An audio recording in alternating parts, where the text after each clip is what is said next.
illustrates polynomial functions.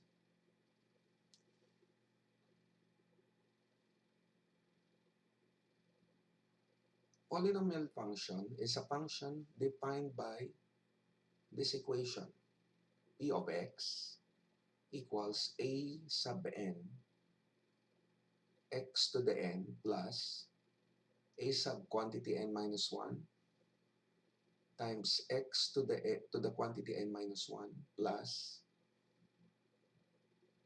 a sub quantity n minus 2 times x raised to the quantity n minus 2 plus, and so on and so forth up to plus the constant term a sub 0,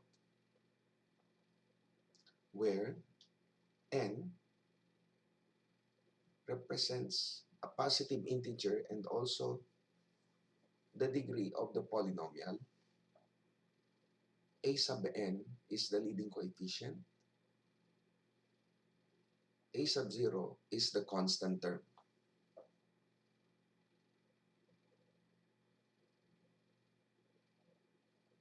Now, for our next slide, let us discuss the different types of polynomial functions.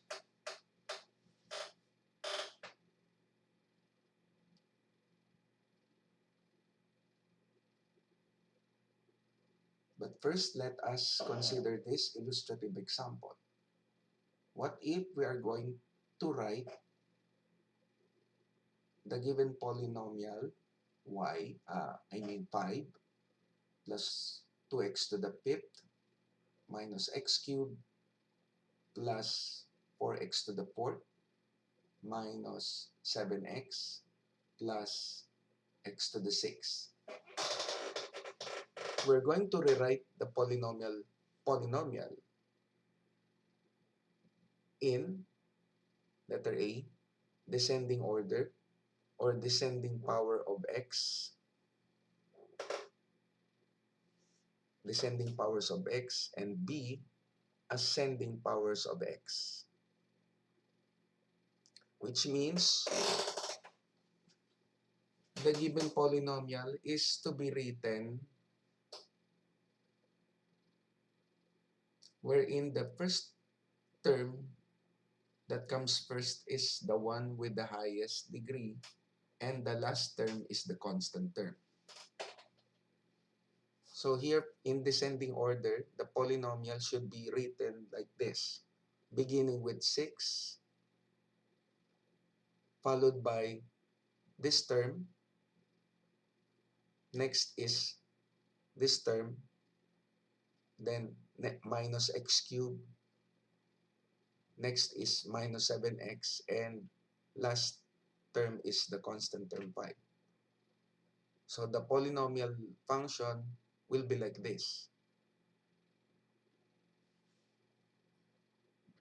And for the ascending order, it's the other way around. So this time, the first term should be written first is 5, and the last term is the one with the highest degree, which is x to the 6. So the polynomial goes like this.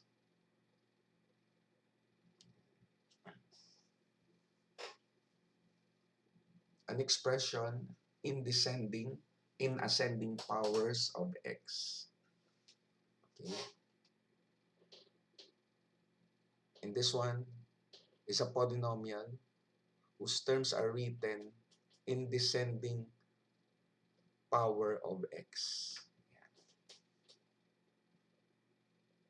For our next slide, let us now discuss the different types of polynomial functions. And these are the following. The zero function. Particularly, the equation is f of x equals 0. So, with this given function, let us determine the following three: the degree, the leading coefficient, and constant term. So, if we have this zero function, its degree is none, leading coefficient is also none, and the constant term is none. Next function after 0 is the constant function, particularly f of x equals 2. So what is the degree of the constant function? It's 0. Leading coefficient, 0. Constant term is 2. Next function is the linear function, particularly f of x equals x minus 7. So the degree is 1, leading coefficient is 1, and the constant term is negative 7. Next function, we have the quadratic function, particularly f of x equals 5x squared plus 9. The leading coefficient is 2, the exponent of the variable x. Then the leading coefficient is 5, the number besides the term with the highest degree of 2, and the constant term is 9.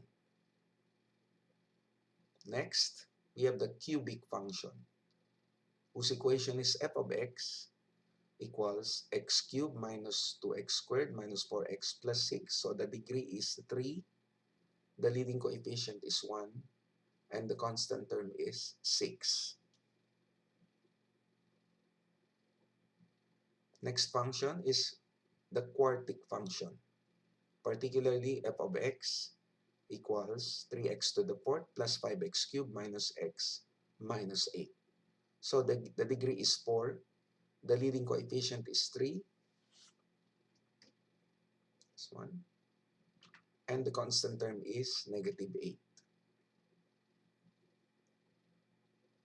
Next, we have the quintic function, particularly f of x equals 2x to the fifth minus x to the fourth minus 4x.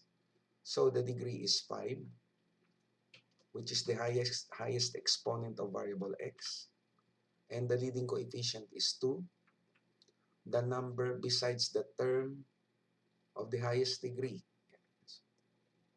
and the constant term is 0.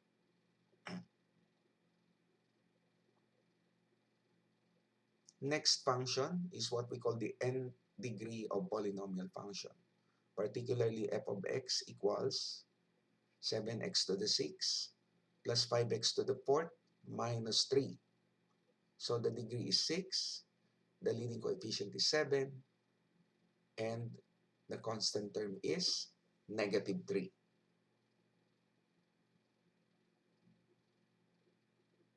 Next slide. Now suppose we have this activity.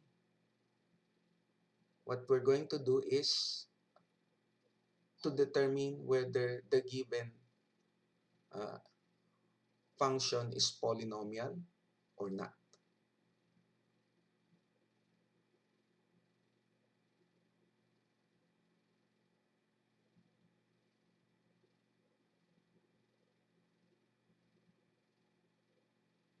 Number 1,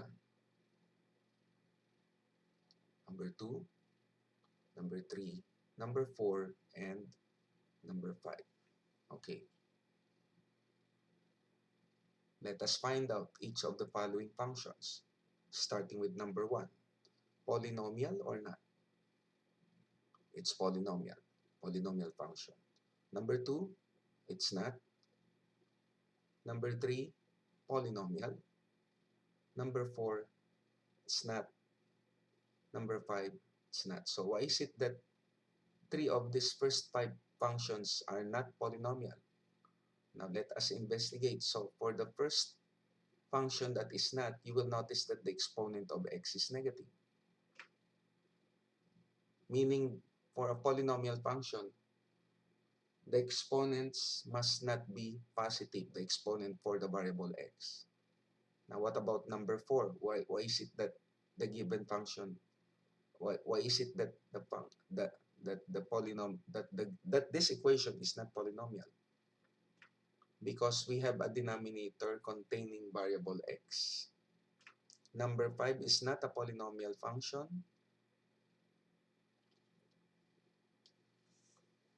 since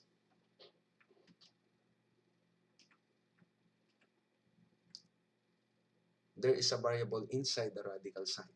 Okay? Now, what about the next 5 items? Okay, okay, number 6, polynomial or not? So, it's polynomial because this is a constant function. Number 7, it's not. Number 8, it's polynomial. Okay, again, why is it that the function is number 7 is not polynomial? Since the exponent of x is a fraction. Number 9 is not a polynomial function since the denominator has a variable. And number 10 is polynomial.